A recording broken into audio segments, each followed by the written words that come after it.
Hi everybody, and welcome to our podcast all about the insights. Our guest today is Alice Flannery, Associate Insight Director at Think Stylist. Hi Alice. Hi there, hi. Great, lovely to have you here, Alice. As you know, Alice, this podcast is all about the insight. We love speaking around insight, why it matters, how we can make it matter more. But to begin with, let's start with you. What I'm interested just to understand to begin with is a little bit about your journey to where you are today. Sure. So I've been working in consumer insight for just over 10 years now.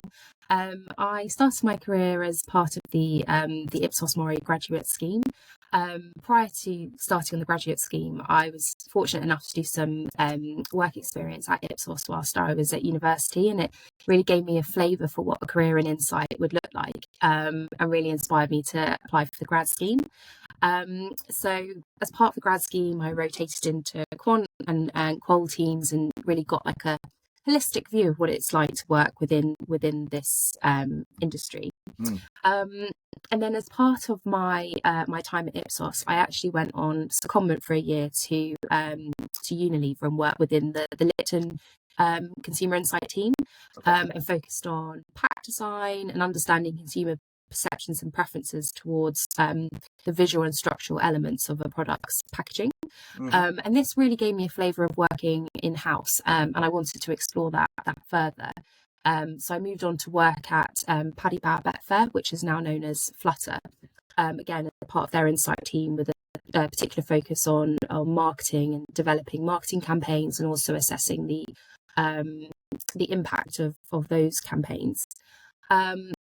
And then after a few years there, very different, but I went to work in Penguin as part of their insight team with a particular focus on children's books, supporting both the editorial and marketing teams.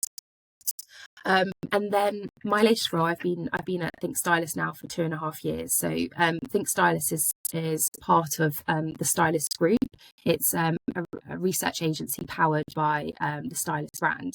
And I've been there since its inception and since its growth. And whereas my previous roles have been in-house, this is like a wonderful hybrid in many ways, because although we're very much an agency and that's what we're establishing, and but at the same time we also do sort of service the needs of the business internally as well. So it's my current role is quite internally and externally focused. Brilliant. It's really interesting that you speak around in-house versus agency, because I know there's a lot of researchers that have done both, only done one or the other, want to do the other one, and you said you wanted to explore in-house a bit more. Tell me a little bit about that. Why did you want to explore in-house a little bit more, in-house client side a little bit more? Yes, I think it's the variety that comes with it. I very much would feel that I really enjoyed my experience of working for a solely in-house team, because of the fact that you become such an expert on a particular topic. So for example, within Penguin, I was very, very focused on children's books, and I really did love that element. I suppose working within an agency, I think I wanted the experience of both. I wanted to be like a well-rounded researcher, and to have experiences in both setups. But I think what I particularly like about working for an agency is like the breadth of clients that you get. So from financial services to health and wellness, travel, and the types of topics that you explore within that as well. So it could be from our perspective, like how women approach their finances, but also sort of thoughts on like women's health. So I really enjoyed the breadth of subject matter, and I think the opportunity for research and analysis I find really, really interesting. Yeah, so it sounds like you've got the kind of difference between a real specialism and deep dive to perhaps a bit of a broader scope in terms of clients. Yes. When you think around client side versus agency side, is there anything else that particularly drew you to a career in insights or keeps you in insights? What is it that gets you up in the morning to go to work? I think as the curiosity about people and behaviour is a fundamental reason for me to to be within Insight. Like, I love to understand why people think, feel, and act the way they do. And I just think that Insight as a career path really allows you to sort of get into that. My background, my degree was in anthropology, so I think I've always had this huge interest and desire to understand people, understand what makes people tick. And I think the opportunity to do that as a career and as a profession was really intriguing for me. And I think, 10 years in, it's why I want to stay in this career path, because I'm constantly surprised, finding people interesting, and I think that's why I really advocate a role, sort of a career in this area, because like the breadth of people I've had the opportunity to speak to, from like punters at Paddy Power Betfair to millennial women on the subject of women's health, people are fascinating. We should have called the podcast that. People are fascinating. That was people are fascinating. I think the other things for me are the intellectual challenge. Like, I'm never bored. There's always the opportunity to problem solve. There's complex business challenges that require depth of thinking, creativity, and strategic thinking as well. So I've always found that interesting. I think, the other thing is the diverse skill sets that's required, that has like kept me within the sector. I think what comes with qual and quant is like different skill sets often, blending analytical analysis, sort of having the chance to sort of work with lots of different people, those interpersonal skills. And I've just found that there's always been opportunity for professional and personal growth. Which is, kind of half of the battle, isn't it? To make sure that not only are our clients developing and growing, but also us individually. Yeah. So you're currently at Think Stylist. Just give me a quick rundown, just in terms of the Insight setup and scenario there, types of clients that you work with, and the Insight challenges that you might typically handle. Sure. So Think Stylist is the insight consultancy that is powered by Stylist. So Stylist is a brand that has spent the last 15 years capturing the cultural zeitgeist and deeply resonating with Gen Z and millennial women through content, but also our events. So through this, there's this really real established trust that has translated into rich, honest insights from our audience, and what we now have is a highly engaged panel of over 1,000 women who are eager to participate in various types of research, both qualitative and quantitative. And I think starting with that history of stylists and that very much trusted brand for women has really meant that when we've created the insight consultancy Think Stylist, people like women are very open and honest with us, and able to foster this unique relationship where our audience are open. You're obviously kind of heavily and deeply ingrained with Gen Z, millennial females. Do you see any trends, patterns in terms of the way they're starting to think, the way they do think, any changes in behaviour? What's kind of going on with that population that you see? Yeah, so Gen Z and millennial women are at a really pivotal time. Like, obviously that spans various age ranges, but we would say that our sort of target age group really is that sort of like 32-year-old woman. And I think what comes with that is this really interesting period of life where you and your peers could be all at very different stages. You could be single, wanting to travel, wanting to do pivot your career, or you could very much be thinking about having kids, have kids, be living within a city, outside of a city. There's lots of different scenarios for that age bracket. And I think there's a real interesting tension between what women of that age group are wanting, are thinking about, but also there's still that omnipresent cultural expectation around like what women of that age should be achieving and when.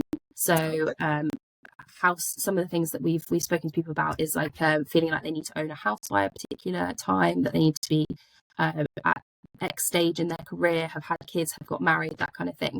But also a desire to, to sometimes do those things, but also not necessarily do those things.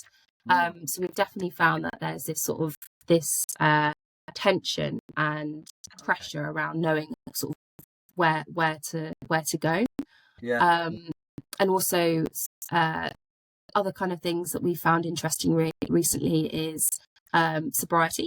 So women talking a lot about drinking much less than they did sort of pre-pandemic, in particular, much less than they did than their parents or grandparents, and how they socialize and interact with their friends isn't necessarily hinged around going to pubs or bars as much. There's a real focus on sort of wellness and sort of being the best version of yourself, like physically and mentally. So I suppose what's interesting for my, I'm a 47-year-old dad. I am not a Gen Z female, obviously, as you might have guessed. If I, could I have ever uncovered those insights if I was a researcher, doing research now? Or I suppose my question is around, do you need to be the same type of person that you're researching, or to kind of really get those nuances? Or is there something around the outside of being able to observe independently? I don't know. Yeah, there's kind of two viewpoints there. Interested if you had a view on that. Yeah, I don't think you need to be of that demographic or a demographic at all to be able to understand a particular demographic. I think it can help in terms of how you interact with that particular audience, but I don't think it's required. But I think within Think Stylist, I think it is that heritage of being able, being part of a trusted brand. And what comes with that is that people feel open and comfortable talking about like a wide range of topics that goes beyond women as consumers.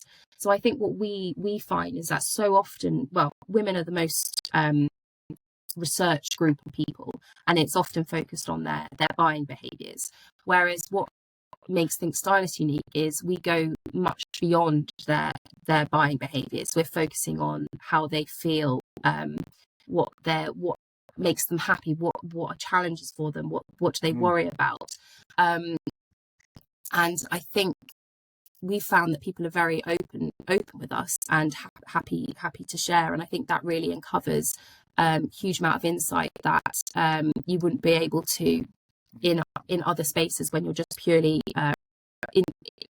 speaking to them as consumers and not necessarily having that reach and existing trust. I think as well, like a distinctive strength of Think Stylist lies in our journalistic approach and our ability to translate those findings. So because we're part of Stylist, our team includes expert journalists who excel at interpreting data and crafting compelling stories that resonate with this audience as well.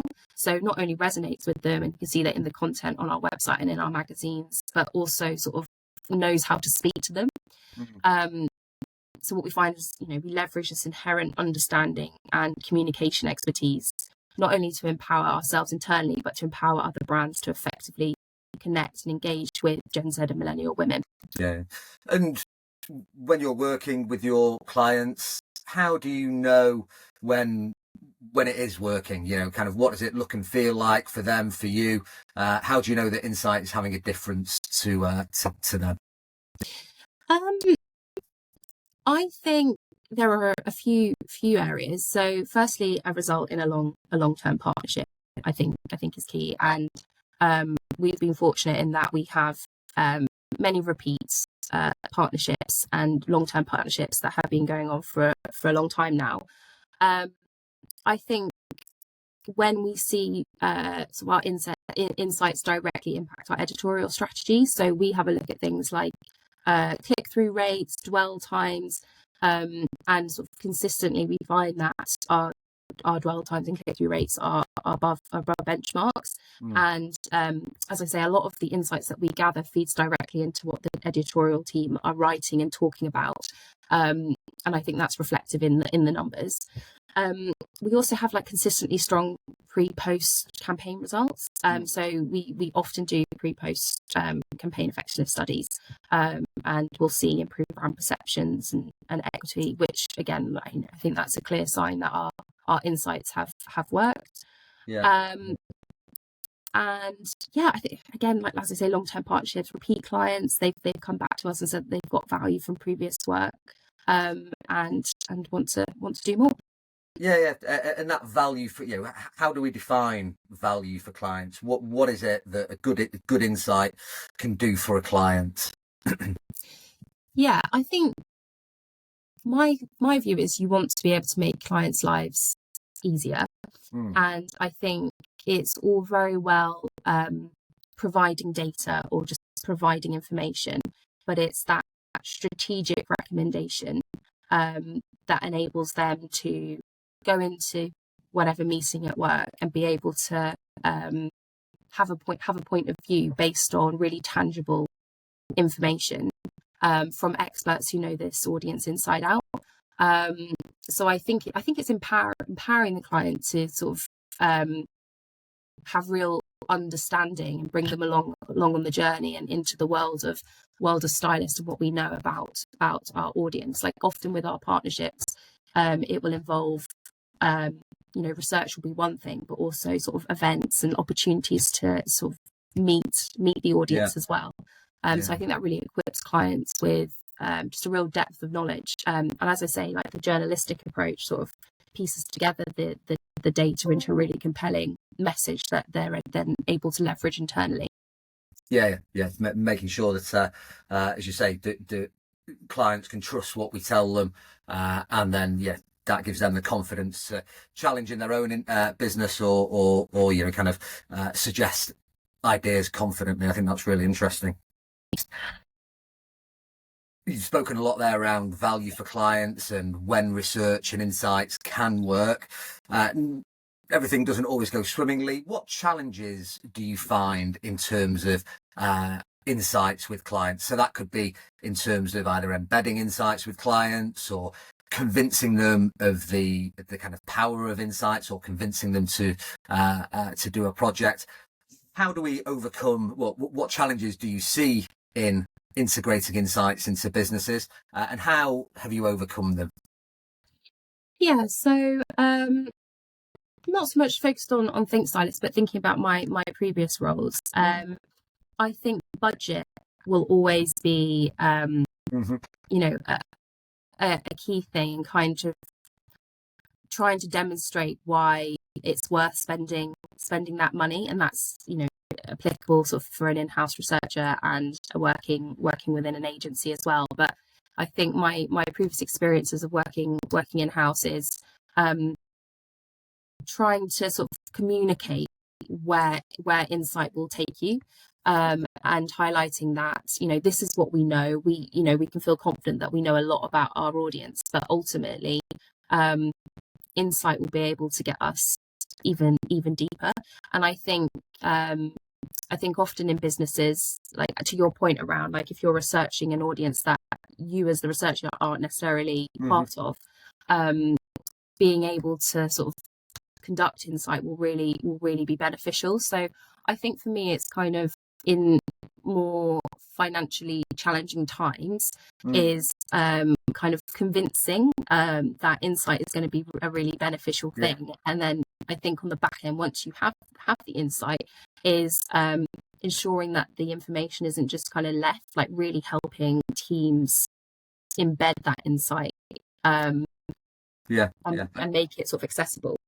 I definitely want to think around that in terms of accessibility of insights, but in terms of that convincing a client and persuading a client, are there any tactics, strategies that you might have used in the past to try and convince clients to go ahead with a project, or kind of really release that budget? I suppose very practically we all come up against the same thing. Are there any ways in which you've had success in terms of convincing a client to go ahead with a project?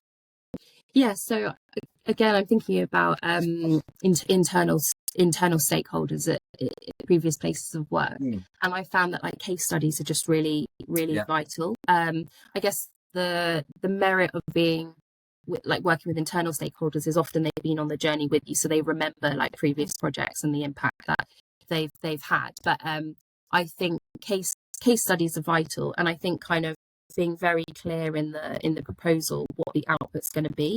So we're going to be doing this approach, we're going to be asking these questions, and we're going to do this type of analysis. And obviously there's always going to be scope for things crop up in field work that maybe slightly different to what you anticipate, but I think ultimately being clear with what they're going to get on the back end. And I think as well, like, highlighting, as I say, from case studies or previous projects that you've worked with people on, is just reminding and bringing to the fore the impact of insight. I think also it kind of depends on the stakeholder or the client, but I always find sort of commenting on the robustness of the approach and really reassuring people with what you're doing is very robust. So if that's obviously quantitative, you're reassuring people on sample size, on how you're going about accessing the sample and ensuring that it's representative. Qualitatively speaking, maybe bringing them on the journey when it comes to recruitment and sort of updating them on who we've recruited, and ensuring again that it's like representative of a particular group of people. So yeah, I think that's really really vital. And also I think just to kind of acknowledging that budgets are often very tight, and providing people with various options. So like gold, silver, bronze approach, I think has worked really well in the past. And again, being really clear what you will get with the gold, but what you won't get if you go with the silver. And I think often that kind of gets people to start thinking about like the gap and what they won't have. And I've found has often sometimes converted people to go for the more expensive option, or sort of be able to source the budget. Yeah. That's that value gap is a really interesting thing, isn't it? That yes, with this approach you'll be able to do X, Y, and Z, but with this approach, you might be able to do X, Y, and Z plus a bit of aim, plus a bit of B. You mentioned earlier around the kind of outputs and the back end of an insight project. So when you think around kind of really effectively landing insights and embedding insights, what's your experience there? What's worked? What hasn't worked? What are the best ways that when we've done our survey, when we've done our field work, that we can really create and craft a powerful story? Yes, so I think a presentation is always important. So I think it can sometimes be tempting, especially as working in house, just to sort of, when the end user, just to kind of like fire across the deck or the tables or whatever. But actually I think getting time in with people and communicating the story is ultimately what's going to ensure that the insight has long-term benefits and won't just get lost.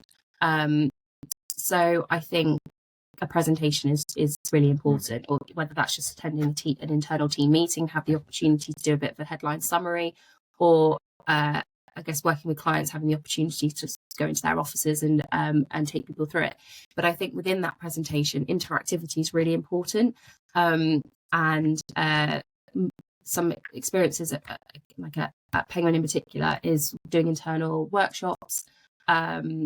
And I think as well, bringing people along on the ride and getting people to think about this insight and then like what it now means. I think it's very beneficial to provide strategic recommendations, but then to hear directly from the teams themselves and their thoughts and what they think this could be applicable to. And I also think kind of getting people to think about what other research could look like. So this is what we know, where are the gaps, and where do we think that future research would be useful? Because I think that kind of then helps set us up to do further work with teams and provide additional benefit. Yeah, that interactivity, as you say, I think is a really powerful thing. It's always, obviously we can do a debrief and we can say what we want to say, but actually getting people involved to own the research and the insights, I think is really critical as well, isn't it? And I think as well with data visualization is really important as well, and like what those charts look like. So not in my current role, but I'm a big advocate of things like Power BI and Tableau, and I think empowering people to access that data is really important. And tools and dashboards where people can become comfortable with filtering and selecting their own data, again, is a powerful way of empowering people to feel part of that journey and sort of really, what's the word, kind of engaged with the data. I suppose, and I see exactly what you're saying. It begs the question. I'm a client. I've paid my money. I want the insights. Why am I having to mess around doing this and that? So again, how can you convince a client to, that is beneficial for them, that they can do this and they can do that? Any experience there? Okay, so I guess I was coming at that from like an in-house perspective. So you'd already have like in-house, you'd have like Power BI or Tableau that other teams could access. So in previous roles, a big focus of mine was upskilling the business on the likes of Power BI, creating sort of user-friendly, intuitive dashboards. I guess from working with clients, I think it's probably more in the presentation and really thinking about the visualization of the charts and different ways of expressing the data that isn't just sort of bar chart after bar chart after bar chart, for example. Like, we spend a lot of time thinking about the output and visually trying to because we're rooted in journalism, thinking about what our reports look like and that they're sort of telling that story and that they visually look quite like a magazine as well. That's something that we think about a lot. We've spoken a lot around your career, kind of in-house agency, the importance of perhaps nuance insights. Let's think around what's going on in the industry at the minute. When you think in terms of the insights industry, what we're now 2025 and 2030, what's going, how will the industry have changed? Anything that's happening now that we need to be aware of that is going to impact us then? What's kind of going on that are the big challenges and perhaps goals for the insights industry, would you say? So I think key changes will be deeper integration of AI tools. And I think what's important is to think of technology as an ally. So I guess the challenge or the concern is that like worrying about AI and instead thinking of it as a valuable addition to our toolkit. And while AI is incredibly powerful, it offers loads, it enables efficiency. I think it's recognizing that they're tools and not replacements for sound research principles and ultimately human intuition. So I think it will be important in the future to stay current with technological advancements, but critically not worrying about it. And I think of being able to evaluate AI's suitability for each project, and also remembering the value of human analysis, contextual understanding, and the ability to interpret nuance and non-verbal cues, which at this stage AI wouldn't be able to do. Do you think ever, is that, I don't know if you're an AI expert. I'm not asking you to kind of predict the AI future, but is there a point at which AI starts to do that, as we postulate and hypothesize, or?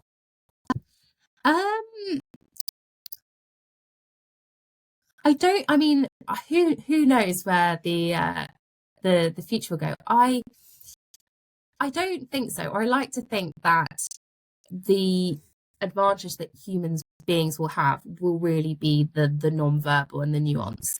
I think at this stage, in my own experience of using AI, like you always have to check it. Like that's like a fundamental. It's very helpful. It can, efficiency wise, it's great, but it always needs to be checked. And I think at least for the time being, that's always going to be in place and something that we will need to ensure.